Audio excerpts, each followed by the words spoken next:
पौधे अगर बलरामपुर में लगेंगे तो बस्तर में कटने वाले 5000 पेड़ों की भरपाई आखिर कैसे होगी? क्या ये पौधे सच में लगेंगे भी या सिर्फ कागजों में हरियाली उगाई जाएगी? पर हमारी सरकार है जो इसकी टोपी उसके सर करने में लगी हुई है। यहाँ तो खुद अडानी पूरा वन विभाग को खरीद कर बैठा हुआ है। सारे नीति निर्धारक गजब की पढ़ाई किए हुए हैं, तब कहीं जाकर IAS और IFS बने हैं, तब इतना अजब गजब दिमाग लगाकर फैसले दे रहे हैं। सरगुजा में अडानी पेड़ काटेगा तो कोरिया में पौधरोपण होगा, बस्तर में NMDC पेड़ काटेगा तो सरगुजा के बलरामपुर में पौधरोपण किया जाएगा। नमस्कार, मैं हूं मनीष।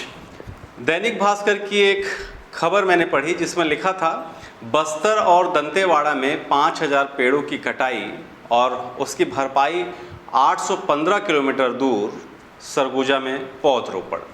अब इस खबर को पढ़कर याद आया कि कुछ साल पहले ही सरगुजा में अडानी के द्वारा, यानी जो राजस्थान विद्युत उत्पादन लिमिटेड है, जो 1 दशक से भी ज़्यादा समय से हसदेव के जंगल वीरान हो रहे हैं, वहाँ से एक खबर आई थी कि हसदेव में लाखों पेड़ों की कटाई से होने वाले नुकसान की भरपाई करने के लिए अडानी कंपनी कोरिया ज़िले के खड़गवां क्षेत्र में पौधरोपण करेगी। यानी हुआ ये कि सरगुजा में अडानी पेड़ काटेगा तो कोरिया में पौधरोपण होगा और बस्तर में NMDC पेड़ काटेगा तो सरगुजा के बलरामपुर में पौधरोपण किया जाएगा।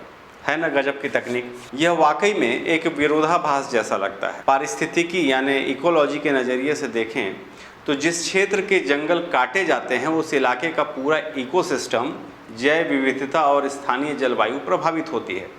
बस्तर और दंतेवाड़ा में पेड़ों की कटाई से वहाँ के जल स्तर, वन्य जीवों और स्थानीय आदिवासियों की निर्भरता पर जो असर पड़ेगा उसकी भरपाई सैकड़ों किलोमीटर दूर सरगुजा में पेड़ लगाकर नहीं की जा सकती। फिर भी एक बार चलिए मान भी लेते हैं कि इस फैसले से सरगुजा में जल स्तर सुधर जाएगा, वन्य जीवों और स्थानीय आदिवासियों की निर्भरता बढ़ जाएगी। पर कैसे?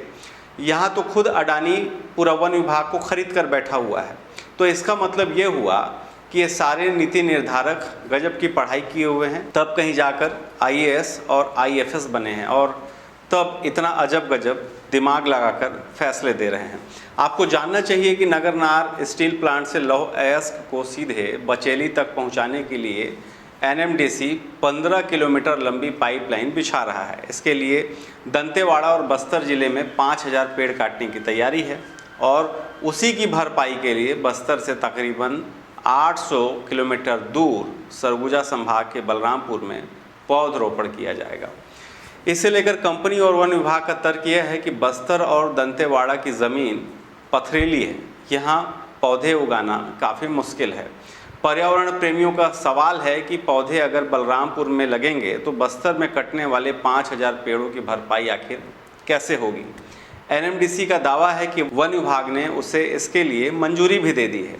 दंतेवाड़ा में इस पाइपलाइन के लिए आम, महुआ, इमली, सागौन जैसे सभी बेशकीमती पेड़ काटे जा रहे हैं। काटे गए इन पेड़ों की लकड़ी वन विभाग में जमा की जा रही है। अब बात यह है कि प्रकृति से इस तरह का सौदा कितना सही है, सबको विचार करने की ज़रूरत है। इस गर्मी के शुरुआत में ही तापमान सर चढ़कर बोल रहा है। हर व्यक्ति के ज़ुबान पर बस यही लाइन है कि गर्मी बहुत ज़्यादा है। पर गर्मी क्यों बढ़ रहा है ये सब जानते हुए भी हर कोई बेबस है। कोई सरकार से सवाल नहीं कर सकता कि अत्याचार जंगलों के साथ या प्रकृति के साथ आखिर कब तक होता रहेगा। इस फैसले से बस्तर के आदिवासी, वन्य जीव और स्थानीय जलवायु पर इसका क्या असर पड़ेगा, ये सरगुजा के हसदेव में अगर जाकर पूछा जाए तो शायद उस क्षेत्र के प्रभावित लोग बेहतर बता पाएंगे। पर हमारी सरकार है जो इसकी टोपी उसके सर करने में लगी हुई है। और एक बात कि क्या ये पौधे सच में लगेंगे भी या सिर्फ कागजों में हरियाली उगाई जाएगी? फिलहाल ये भविष्य के गर्त में है। जब इस तरह के अजब गजब फैसले लिए जा रहे हैं तो जाहिर है पेड़ भी कहीं ना कहीं लग ही जाएगा, भले ही कागजों में लगे। शुक्रिया।